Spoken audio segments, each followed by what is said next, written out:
To gain visibility and control over your financials, inventory, e-commerce, and more. No payment for 6 months?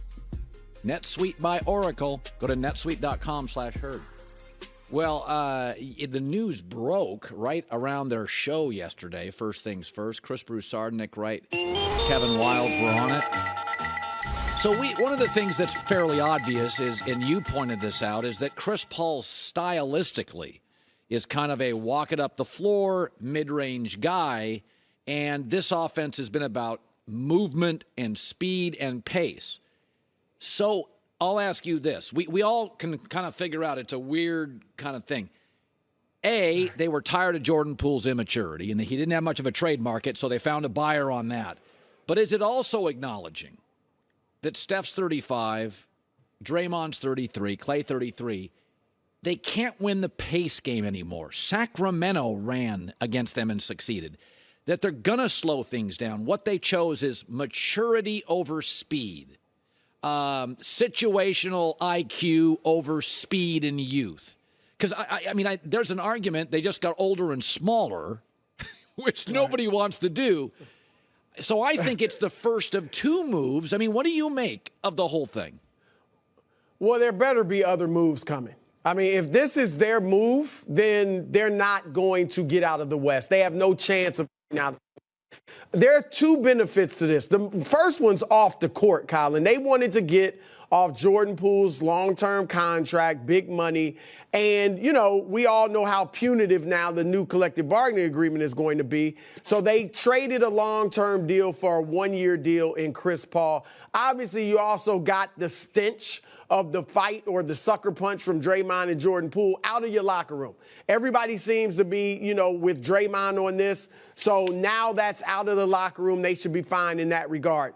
The only basketball benefit I see of this is that last year the Warriors were terrible when Steph Curry was on the bench. Yeah. Right? Without him, they couldn't, they lost leads and fell behind even more. Now, Chris Paul, presumably, will run that second unit, so you shouldn't be giving up the leads and getting outplayed badly with your second team. That's the only benefit I see. Outside of that, he doesn't fit. He wants to run the pick and roll. He's exceptional at doing that, but they don't run many pick and rolls. They're a motion, ball movement, player movement offense. They did go to the pick and roll in the playoffs against the Lakers out of desperation, and Steph can run it because he's such a great long-distance shooter, but it's just not a good basketball fit. Right. So it doesn't make sense to me basketball-wise. Okay, so this is interesting, Chris, and I don't mean to put you on the spot. But if they are saying to themselves, our second unit, Chris Paul pick-and-roll guy is going to be different, that's where you move Klay, because they just drafted Klay's replacement last night, a shooter, a two-guard. Yeah. You move Klay and get a big that's available to run pick-and-rolls. And what you're saying is stylistically, Steph on the floor, that's what we're going to run.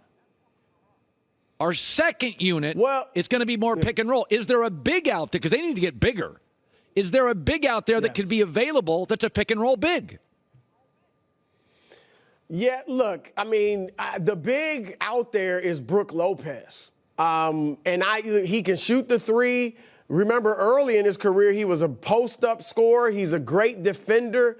If they could get him, then all of a sudden I feel really good about the Warriors. Now, I don't know if that's possible, but that's the guy I'd be looking at. And here's, you know, it's hard to get a big for a small. And you and I think are on the same page with this. I love trading Jordan Poole. And I don't have anything against Jordan. I think he'll go to D.C. He's exciting. He's fun to watch. He'll average 23-plus points per game and have a lot of dribbling exhibitions, and the fans will love him. They won't win, right? But he'll do his thing, and he'll have fun. I would have loved, and I don't know that you could do this, maybe you had to throw something else in, I would have loved to have gotten Kristaps Porziņģis for Jordan Poole. A 7-3 guy who can spread the floor, shoot the three, has a good post-up game, gets to the free throw line, and can protect the rim. Obviously, that's not happening now, but that's the type of move. I was just disappointed, with all due respect to the future Hall of Famer and all-time great Chris Paul, that this is all they could get for Jordan Poole because Chris is 38 and injury-prone. Yeah. Porzingis to the Celtics. So I think it makes them a better offensive team, and sometimes Jaylen Brown and Tatum get jammed up, and you could just have another get-a-basket guy. They still don't have, to me, an elite facilitator on offense. Porzingis gets hurt a lot. They won't be as good defensively in the backcourt. So I think to me, the Celtics traded issues. They won't get as jammed up offensively because they'll just say, okay, Tatum's not playing well. Okay, Porzingis, get a hoop. So I think it makes them better situationally on offense. But I still think they'll struggle at times to get into their offense. They won't be as good defensively in the backcourt. They just traded issues. I kind of like it, but I don't feel it necessarily makes them a championship team. Well, what do you think? Yeah, I hear you. I like it. I think it makes them a tad bit better. But, Marcus Smart was a leader on that team in the locker room. I actually think his absence now will allow or at least even force Jason Tatum and or Jaylen Brown to kind of take on more of a leadership role, which I think one of those two guys needs to do. So I think it could be good in that regard. It looks like they're going to put Derek White, I would think, is going to replace Marcus Smart. White has become a better defender than Marcus Smart. He's always been a better three-point shooter. We saw him actually save them a few times in the playoffs. And so I think that's fine. But offensively, I love it because Porzingis shoots the three. He can shoot the mid-range. He can post up. And as I said, he gets to the free throw line. They were bottom 3 in the league in free throw attempts last year. So he gives them a post-up game and foul shots that they didn't get last year. The challenge still is this, and you said it. They need a point guard. All right, Marcus Smart was not really a true point guard. No, yeah. Derek White isn't. They don't have one. So at the end of games, they put the ball in Tatum and Brown's hands, and they turn it over. They're just not facilitators. Yeah. They're predictable. So they thought Brogdon might fill that role. He didn't. So I would go get a facilitator if I'm them. I don't know if that's in the cards, but they're going to try to go at it without that point guard, it looks like, and that could be trouble for them. All right, about a minute and a half left. Dame and his agent, he's not going anywhere. He's not going to entertain a trade. Then they draft Scoot Henderson. This morning, do you think Dame's still thinking I'm here until the end or would consider something? I got to be honest, and this is not coming from Damian Lillard himself. I haven't talked to him, but he doesn't. It seems obvious he doesn't want to be traded. It just seems obvious that he doesn't want to be traded. Damian is smart. Colin, who in the world were they going to get with the third pick that was all of a sudden going to make them a championship contender? It wasn't happening. But Dame just doesn't want to go. It seems that way to me. So I even think now he's still like, I'm kind of stuck. Like, I don't want to come out and ask for a trade. We're obviously not going to win.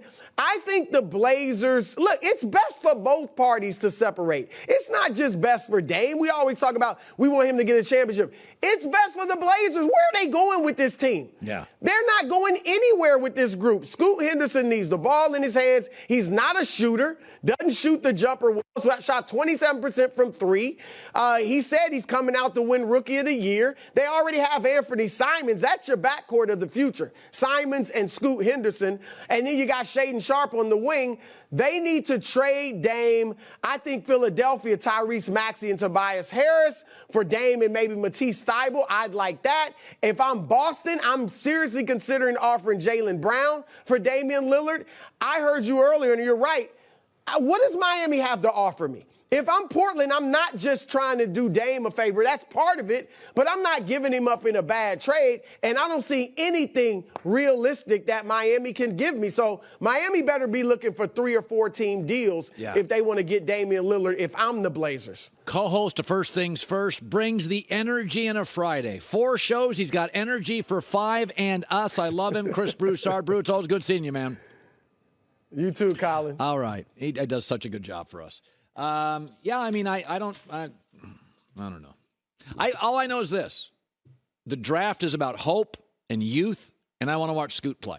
I'm excited. I'm going to get 2 guys like John Zion. I want to watch him play. Now, they've gone sideways, but I wanted to watch him play. In the NFL draft, that happens all the time. There's a bunch of guys I want to watch play. But Scoot and Wemby, draft gave me 2 guys. I'll be watching their opening night. Can't wait. Fun. Exciting.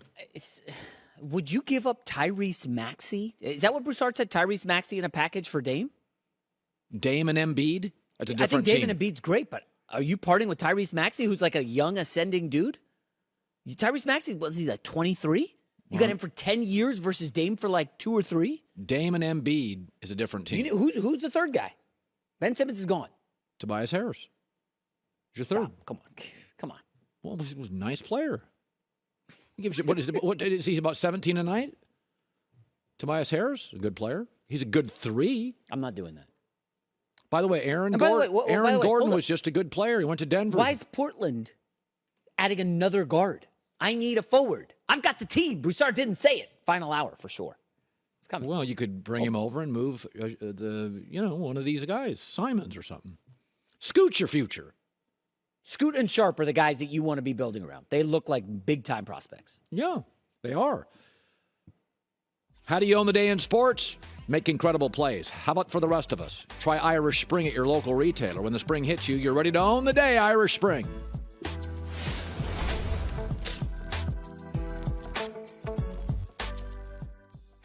Hi, everybody. Thanks for watching. Subscribe here to get the latest from the show. Also, be sure to check out more of the best clips from The Herd or go watch a few segments from other shows on FS1.